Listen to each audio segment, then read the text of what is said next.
अनवर कच्ची साहब, आप चुनाव में खड़े हैं।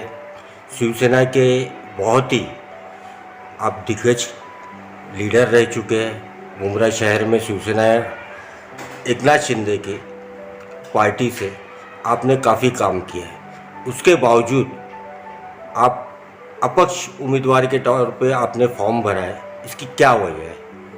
अस्सलाम वालेकुम, नमस्कार। आप लोग मेरी न्यूज़ कवर करने हैं, इसके लिए आपका सबका शुक्रिया।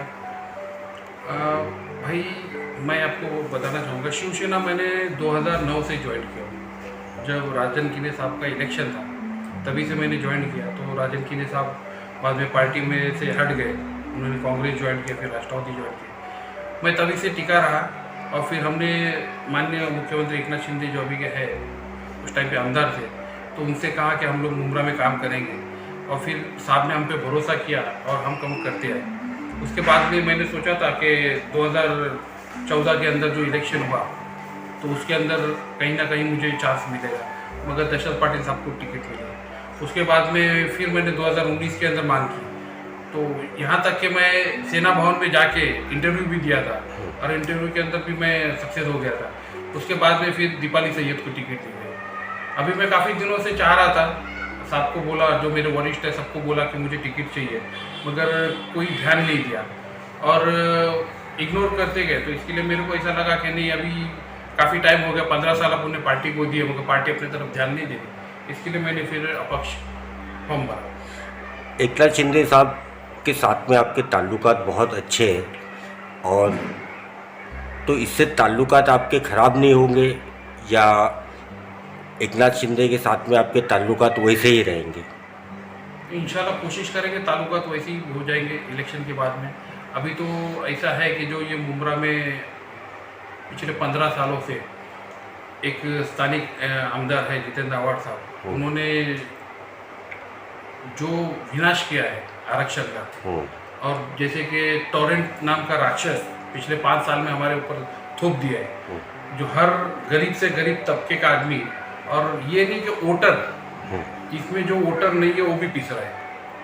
और इसके ऊपर मैंने काफ़ी टॉरेंट के ऊपर वर्क किया, तो मैंने देखा कि पूरे दहीसर से लेके हिडकाली, दीवा, कलवा, मुंब्रा करीब 40 से 50, 4 से 5 लाख 4 से 5 लाख कंज्यूमर है। और मैंने काफ़ी दिनों से, मतलब आज 2 साल से मैं टॉरेंट के ऊपर वर्क कर रहा हूँ। आपने देखा होगा, मैंने वाई जंक्शन के ऊपर एक मीटिंग भी किया था, रशीद कंपाउंड के लोग आए थे, तब टॉरेंट वाले आए थे, ऑफिस में आ जाओ, अपन क्या है बात करेंगे, मगर मैं उनके ऑफिस में जाना मुझे गवारा नहीं दिया। जबकि वहाँ पे आज जो कुछ अलग पार्टी में राष्ट्रवादी से गए, वो वहाँ पे सेटलमेंट बादशाह बैठे रहते हैं, लोगों के बिल कम कराने, ये कराने, वो कराने, टॉरेंट पूरा खरीद के रखे थे। तो बोलने का मतलब है कि मैंने इतना वर्कआउट किया हूँ कि आज जो लोग बता रहे कि जो हम लोग को 700 रुपये बिल आ रहा था टॉरेंट का, वो 700 की जगह पे आज हमको 3000 बिल आ रहा है, 2500 बिल आ रहा है। तो मैंने एक छोटा सा कैलकुलेशन किया कि एक अगर मीटर के पीछे 1000 रुपया बिल बढ़ के आ रहा है, तो ये अगर 5 लाख कंज्यूमर के पीछे अगर आ रहा है, तो ये कम से कम 40 से 50 करोड़ रुपया खाली एक्स्ट्रा पैसा मुंब्रा का जा रहा है। मुंब्रा का जो पब्लिक है, चाहे मैं खाली 1000 रुपये का बोला हूँ, मगर अब मिसाल के तौर पर मैं मेरा घर का बताता हूँ। मेरे को 2018 के अंदर दोस्ती के अंदर फ्लैट खरीदा था, वो टाइम पे मेरे को आता था बिल 7000 रुपया, मगर आज मुझे वो 21,000 आ रहा है, कभी 19,000 आता है, तो यानी 200 गुना बिल बढ़ा है। तो मैं सिर्फ एक 1000 रुपये का कैलकुलेशन किया, तो 40 से 50 करोड़ रुपया हर महीने एक्स्ट्रा टॉरेंट मुंब्रा के पब्लिक से और पूरे जो कलवा की है या दीवा की, उनसे ले रहे।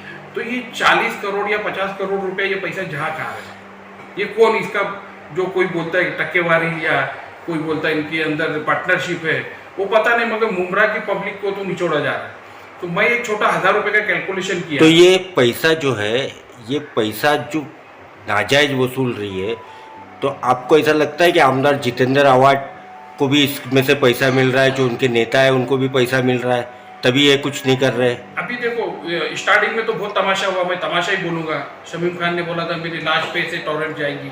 बाद में तुमने देखा होगा कि हम लोग ने जब मोर्चा किया तो उन्होंने अपने गले में चेन बीन डाले, और फिर बोले हम टोरेंट को नहीं आने देंगे। यानी बहुत कुछ तमाशा किया, मगर मेरे को ऐसा लगता है कि टोरेंट को अगर लाने में किसका रोल है तो जितेंद्र आव्हाड का है, क्योंकि पिछले इलेक्शन के टाइम पे उन्होंने कहा था कि मैं टोरेंट को आने नहीं दूंगा, हमारी सरकार आएंगी तो आप वीडियो देख लो, उसके अंदर कहा है कि मेरी सरकार आएंगी तो मैं टोरेंट आने नहीं दूंगा। जबकि मैं आपको याद दिलाता हूँ, कांग्रेस, राष्ट्रवादी और शिवसेना, उद्धव साहब जो तब शिवसेना में शिंदे साहब भी साथ में थे, उद्धव साहब मुख्यमंत्री थे, तो ये 2.5 साल मंत्री रह चुके, मगर वो 2.5 साल के अंदर उन्होंने क्या किया टोरेंट जाने के लिए? कुछ भी नहीं किया। उन्होंने कभी टोरेंट के खिलाफ बोले नहीं है, बस एक बार बीच में बोले थे तुम एक काम करो, ये बिल भर दो, उसके बाद में टोरेंट कौन सा पिछला बिल भर दो, बाद में कुछ ये नहीं होगा। कितने लोगों के ऊपर केस गया।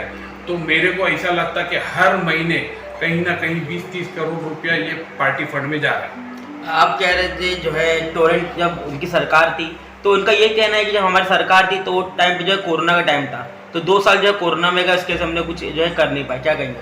तो उसके बाद में इन्होंने कौन सा टोरेंट के लिए, जैसे देखते अभी इनके जो है नगर सेवक है, आपने देखा कि अगर पाकिस्तान के अंदर वो लड़की के ऊपर कुछ होता है तो यहाँ पे रोड जाम करते, यहाँ पे पुतले जलाते। तो इन लोगों ने टोरेंट के खिलाफ कितने बार पुतले जलाए, और टोरेंट जानी चाहिए इतने, इन्होंने कितने लोगों को एप्लीकेशन दिए, या कौन से मंत्रालय में बात की है, या कौन सा आश्वासन दिया।